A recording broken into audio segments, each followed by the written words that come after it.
주 예수 그리스도로부터 은혜와 평강이 여러분 모두와 함께 하시기를 바랍니다.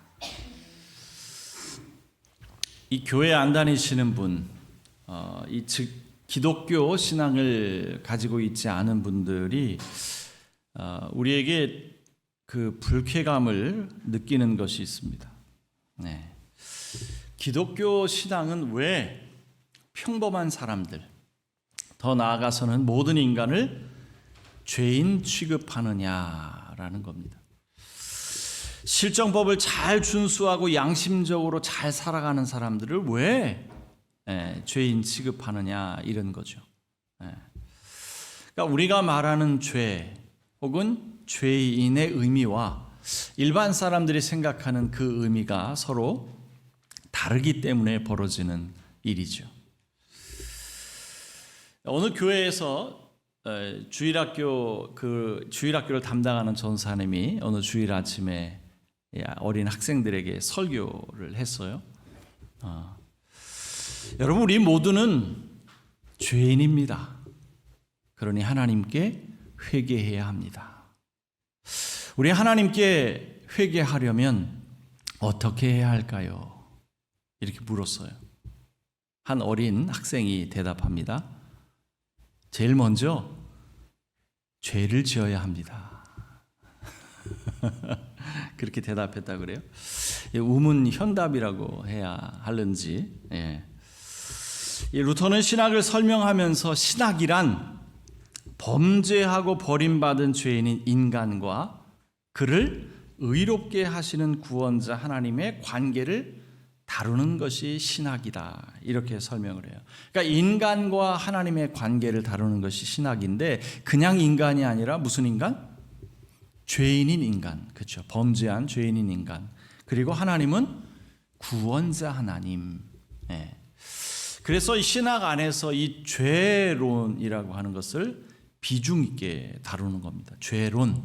죄가 무엇이냐? 그러니까 이 죄가 무엇인지 성경 안에서 말하는 죄가 무엇인지 이야기하지 않을 수 없다는 거죠. 우리가 아무리 듣기 거북한 주제라 하더라도 우리는 죄에 관해서 말해야 합니다. 죄란 무엇일까요? 우리가 말하는 죄, 성경에서 말하는 죄는 뭘까요? 양심이나 도리에서 벗어난 행위를 말하는 걸까요?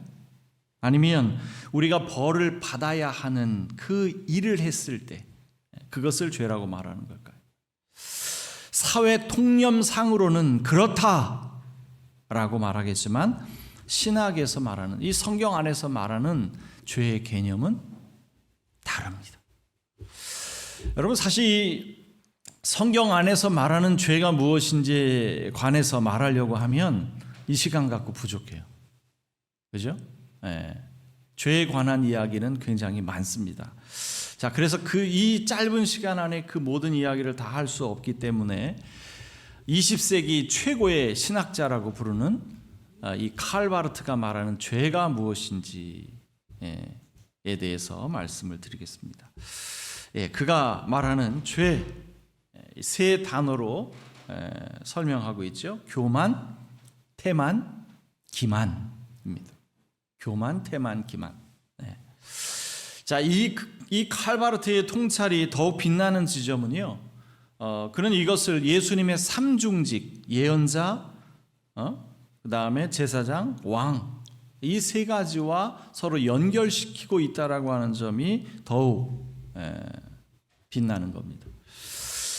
루터도 그렇고 깔뱅도 그렇고 이 복음주의권 안에서 말하는 죄의 핵심은요, 하나님께 대한 불순종이에요. 하나님께 대한 불순종. 자, 그 불순종의 뿌리가 어디 있느냐? 바로 불신앙이라는 거죠. 불신앙. 자, 그런데 이 칼바르트는 조금 더 구체적으로 말하는 거예요. 예수 그리스도와 불일치하는 것이 죄의 핵심이라고 봅니다. 예수 그리스도와 불일치하는 것. 그 첫 번째 불일치가 뭐냐? 바로 교만이라는 거예요. 첫 번째 불일치는 교만. 여러분, 교만이 뭐죠? 잘난 척하는 거. 그렇죠. 잘난 척하는 거. 자신을 과시하고 높아지려는 것, 이것이 교만이죠. 자, 그런데 예수님은 인간을 위해서 어떻게 하셨어요? 낮아지셨죠. 인간의 몸을 입고 성육신 하셨습니다. 낮아지신 거예요. 자, 더욱이 이 땅에 오셔서 낮아지시고 이 땅에 오셔서 뭐라고 말씀하세요? 나는 종으로서 너희를 섬기기 위해 오셨다. 이렇게 말씀하시거든요. 자, 그런데 반대로 인간은 하나님처럼 되기를 원하는 거죠. 예수님은 낮아지셨는데 인간은 오히려 높아지려고 한다는 거죠. 여기에서 발생하는 불일치, 이것이 교만의 죄라는 겁니다. 이때 예수님은 제사장으로서 칭의를 통해 인간의 죄를 의롭게 여기신다는 거죠. 그리고 두 번째 불일치는 뭐예요? 태만. 여러분, 태만이 뭐죠? 열심히 일하려고 하는 그런 마음이 없이 게으른 상태, 이게 태만이죠.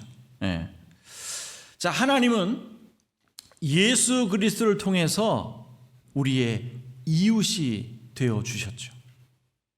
자, 그런데 어리석은 인간은 이웃과의 관계를 적대적인 관계로 만듭니다.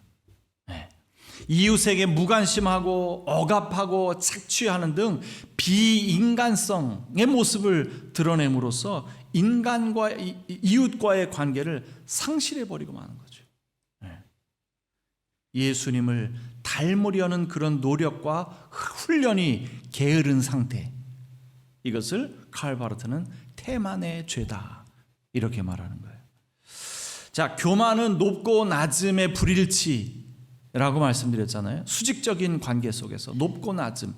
자, 그런데 태만은 수평적인 관계 속에서, 예수님이 이웃과 함께 할 때 우리는 반대편에 서 있는 거죠. 수평적인 그 불일치를 칼바르트는 태만의 죄다, 이렇게 설명하는 거예요. 이때 왕이신 예수님은 성화를 통해 인간의 죄를 구원하신다는 겁니다. 그리고 마지막 세 번째 불일치는 기만이라는 거예요. 기만은 남을 속이는 것이죠. 남을 속이는 것. 예수님은 이 땅에 오셔서 진리이신 하나님을 증언하는 일에 최선을 다하셨습니다. 증언하는 일. 그러나 이 죄인인 인간은 하나님이 진리가 아니라 다른 것이 진리다, 이렇게 속이는 죄를 범하죠. 진리로부터의 도피라고 할 수 있죠. 진리로부터의 도피. 진리에 대한 증언을 거부하는 죄, 이것을 칼바르트는 기만의 죄다, 이렇게 말하는 겁니다.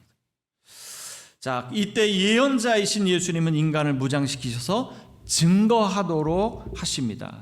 기만의 죄로부터 벗어나게 하신다는 거죠. 여러분, 우리가 죄에 관해서 참 많은 이야기를 해야 하지만 지금 방금 말씀드렸던 것처럼 칼바르트가 우리 인간의 죄에 대해서 잘 이렇게 정리를 해준 것 같아요. 교만의 죄, 태만의 죄, 기만의 죄. 여러분, 이 세 가지의 죄로부터 자유로우십니까? 자유로우세요? 나는 죄인이 아니라고, 나는 교만의 죄도 태만의 죄도 기만의 죄도 범한 적이 없습니다, 나는 죄인이 아닙니다, 항변하실 수 있는 분 있으세요? 자신한 분 있어요? 여러분, 성경이 우리에게 죄인이라고 말하는 이유는요, 우리가 범죄자라서 도둑질하고 강도짓을 하고 사기를 쳐서 그래서 죄인이라고 말하는 것이 아니에요. 우리는 실정법을 어기지 않았고 누구보다 양심적으로, 윤리적으로, 도덕적으로 훌륭한 삶을 살았지만 이 교만, 태만, 기만의 죄로부터 벗어날 게 없기에, 이 교만, 태만, 기만의 빛으로 보자면 자유로울 수 없기에 성경은 우리에게 죄인이라고 말하는 겁니다. 저는 이 세 가지 죄를 한 단어로 집약하고 싶어요. 축약하고 싶어요. 그것은 바로 반역입니다. 반역. 죄는 하나님을 향한 반역이죠. 하나님을 향한 반역. 그러니까 성경에서 말하는 그 수많은 죄의 개념을 이 반역이라고 하는 한 단어에 집약시킬 수는 없지만 죄의 본질은 반역입니다. 반역이에요. 자, 루터가 말한 것처럼 죄는 우리 신학의 중심 내용이 될 수밖에 없어요. 죄라는 주제가 우리에게 불편하고 불쾌감을 주고 거부감을 준다 하더라도 우리는 이 죄를 말해야 하고 말할 수밖에 없습니다. 피할 수 없는 주제라는 거죠. 우리 모두 이 죄로부터 자유로울 수 없는 사람들이기 때문에. 하지만 아무리 그렇다 하더라도 우리는 죄에 얽매여서 살아갈 필요는 없습니다. 네? 죄가 무엇인지, 죄의 본질이 무엇인지 바르게 인식하는 것이 중요하지, 내가 죄인이라는 그 이유 때문에 엉들리며 살아갈 필요는 없다는 거예요. 나는 죄인이지, 나는 죄인이야 하면서 엉들려 살아갈 필요는 없다는 거죠. 우리 하나님은 자비하신 하나님이신지라 우리에게 죄의 속박으로부터 벗어날 수 있는 길을 열어주셨죠. 그게 뭡니까? 회개죠. 회개죠. 응? 회개보다 한 걸음 더 나아가서 회심이라고 표현해도 좋습니다. 여러분, 이 회개라고 하는 그 뜻의 히브리어는 슈브라는 단어예요. 슈브. 돌아서다, 되돌아오다, 회복하다, 이런 뜻을 가지고 있어요. 자, 이 단어는요, 예언자들이 이스라엘 백성을 향해 끊임없이 하나님께로 돌아오라, 하나님께로 돌아오라 라고 외칠 때 주로 사용하는 단어입니다. 네. 여러분, 마찬가지로 많이 들어보셨을 텐데요, 헬라어죠. 이번에는 메타노이아, 이 회개를 뜻하는 메타노이아도 방향 전환을 뜻하는 단어예요. 방향 전환. 네? 내가 지금 선택한 길이 잘못된 길이라면 그 길에서 벗어나서 새로운 길을 향해 방향을 전환하는, 이런 의미를 가지고 있다는 거죠. 자, 그래서 구약이나 신약에서 말하고자 하는 회개 혹은 회심의 의미는 우리의 삶의 방향을 바꾼다 라는 의미를 가지고 있다는 거죠. 만약 우리가 불의를 향해 가고 있다면 정의를 향해 돌아서는 것, 어둠을 향해 걷고 있다면 멈춰서서 빛을 향해 걸어가는 것, 이런 의미를 가지고 있다는 거죠. 그래서 저는 이 회개를 다른 말로 변혁이라고 표현하고 싶어요. 변혁. 그러니까 성경에서 말하는 회개 혹은 회심의 의미를 변혁이라고 하는 한 단어로, 그 한 단어에 다 담아낼 수는 없지만 참된 회개의 의미 속에는 변혁이라고 하는 뜻을 담고 있다는 거죠. 변혁. 죄는 반역이고 회개는 변혁이다, 이렇게 말하고 싶은 거죠. 오늘 이 본문 말씀을 말하기 위한 서설이 길었는데요, 오늘 우리가 읽은 에스겔서의 말씀은 한마디로 말하면 회개에 관한 말씀입니다. 회개. 시작은 속담으로 시작하죠. 아버지가 신 포도를 먹으면 아들의 이가 시다, 이런 속담이 있다는 거예요. 여러분, 우리 속담에도 잘 되면 제 탓, 못 되면 누구 탓? 조상 탓이라는 속담이 있죠. 이와 비슷한 속담이 유대 사회에 있었던 거예요. 이것이 바로 아버지가 신 포도를 먹으면 아들의 이가 시다, 이런 거죠. 자, 여러분, 에스겔서의 배경이 어떻습니까? 바벨론에 의해서 예루살렘이 함락되고 많은 사람이 포로로 잡혀가 있던 역사적 비극을 이 에스겔의 그 배경으로 삼고 있는 묵시문학인데요, 이 에스겔 자신도 그 포로로 대거로 잡혀갔던 그 때에 함께 포로로 잡혀갔던 인물이죠. 자, 그래서 유대 백성들은 이 속담을 사용하는 거예요. 우리 조상들의 죄악으로 인해서 왜 우리가 고통을 당해야 합니까? 우리가 범죄한 것이 아니라 우리의 아버지, 우리 조상들이 죄를 범했는데 왜 우리가 고통을 당해야 합니까? 라고 하면서 이 속담을 사용하고 있다는 거예요. 자, 그런데 하나님 뭐라고 말씀하세요? 3절에서 너희 가운데 어느 누구도 다시는 이스라엘에서 이런 속담을 입에 담지 못할 것이다.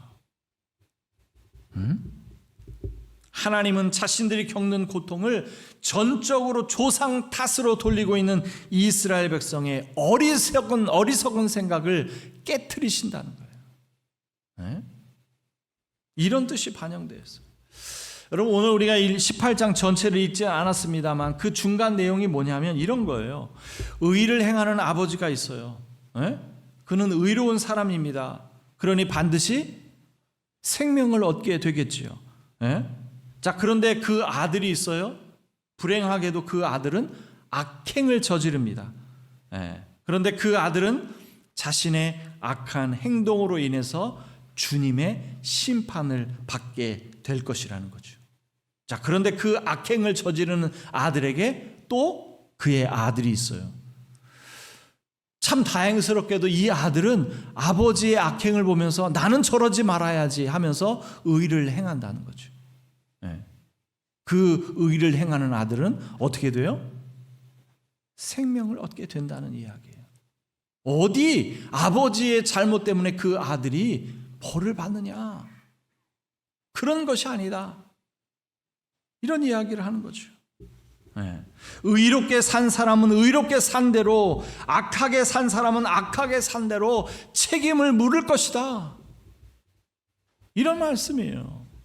오늘 에스겔서 18장의 말씀은요. 그런데 그 당시 유대인들은 속담에서 나타난 것처럼 자신들이 겪는 고통은 자신들의 죄악 때문이 아니라 조상들의 죄악 때문이다, 이렇게 생각했다는 거죠. 그러면서 하나님이 일하시는 방식이 공평하지 않다? 이렇게 지금 볼멘 소리 하는 거예요. 그래서 그 당시 유대인들의 그 잘못된 생각을 지금 바로잡아 주시고 있는 거죠. 여러분, 오늘 이 말씀 속에서, 이 18장의 말씀 속에서 우리가 주목해서 볼 만한 점이 있어요.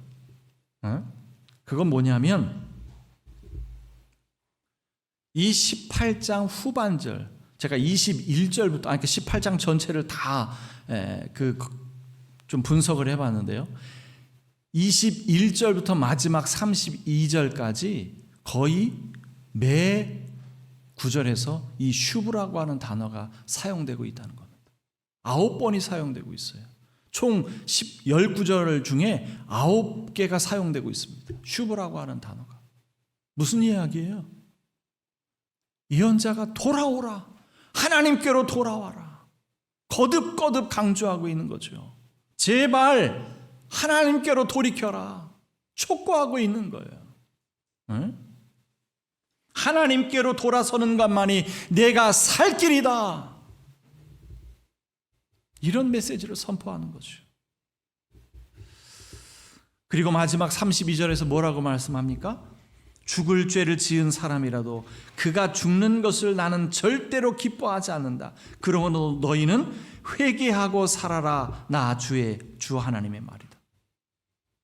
여러분, 이 마지막 구절에서 우리는 하나님의 마음이 어떤 것인지 충분히 읽을 수 있어요. 하나님의 마음이 어떤 것인지 우리가 충분히 느낄 수 있다고요. 자비하신 구원의 하나님께서는 죽을 죄를 지은 사람조차도 죽는 것을 기뻐하시지 않는다는 거죠. 그가 죄에서 돌이키면 반드시 살게 될 것이다. 제발 모든 범죄에서 돌이켜서 너희들이 살 길을 찾아라.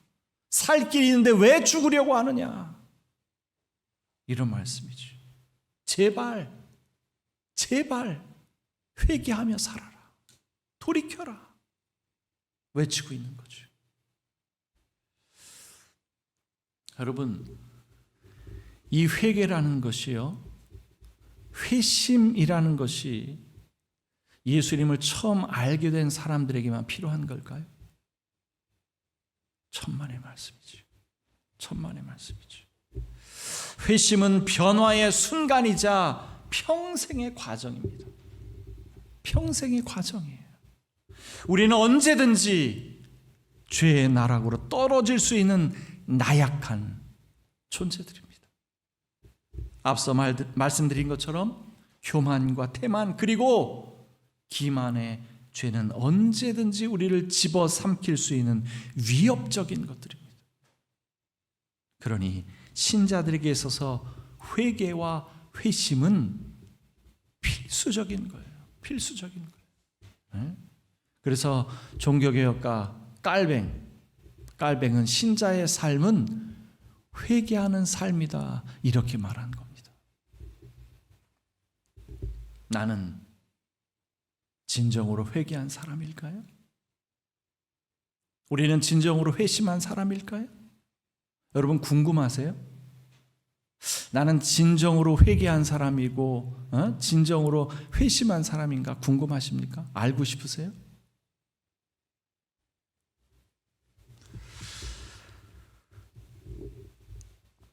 누군가가 진정으로 회개했는지 그렇지 않은지 말해줄 수 있는 사람은 없을 거예요. 왜요? 회개는 우리의 마음을 바꾸는 것이라고 했잖아요. 우리의 마음을, 삶의 방향을 바꾸는 것이라고 했잖아요.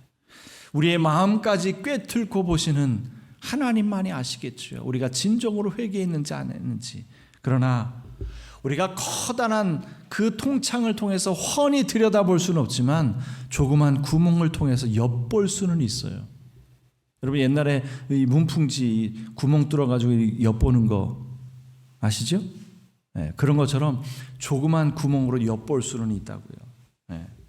지금도 여전히 예수님과 불일치한 삶을 살고 있으면서도 주님이 낮아지실 때 우리는 높아지려고 하고 주님이 이 오른쪽에 서 계실 때 우리는 왼쪽으로 서고자 하는 이러한 불일치한 삶을 살고 있으면서도 나는 회개했다? 나는 용서받았다? 이런 터무니없고 허무맹랑한 소리가 어디 있습니까? 진정으로 회개한 사람은 삶의 변혁을 이룬 사람이죠. 우상을 향해 살아가던 사람이 하나님을 향해 걸어가는 사람, 불의를 향해 걷던 사람이 정의를 향해 걷는 사람, 자신을 위해 살던 사람이 이웃을 위해 살아가는 사람, 죽음을 향해 달리던 사람이 생명을 향해 전진하는 사람. 사도 바울이 핍박하던 사람에서 핍박받는 사람이 되었던 것처럼 삶의 방향을 바꾸어 삶의 태도가 바꾸어지고 삶의 내용이 달라진 사람, 한마디로 삶의 변혁을 이룬 사람이 진정으로 회개한 사람이라고 할 수 있겠죠. 여러분의 삶에 진정한 회개, 참된 삶의 변혁을 통해 새로운 길이 활짝 열려졌으면 좋겠습니다. 모든 지각에 뛰어난 하나님의 평강이 그리스도 예수 안에서 여러분의 마음과 생각을 지킬지어다.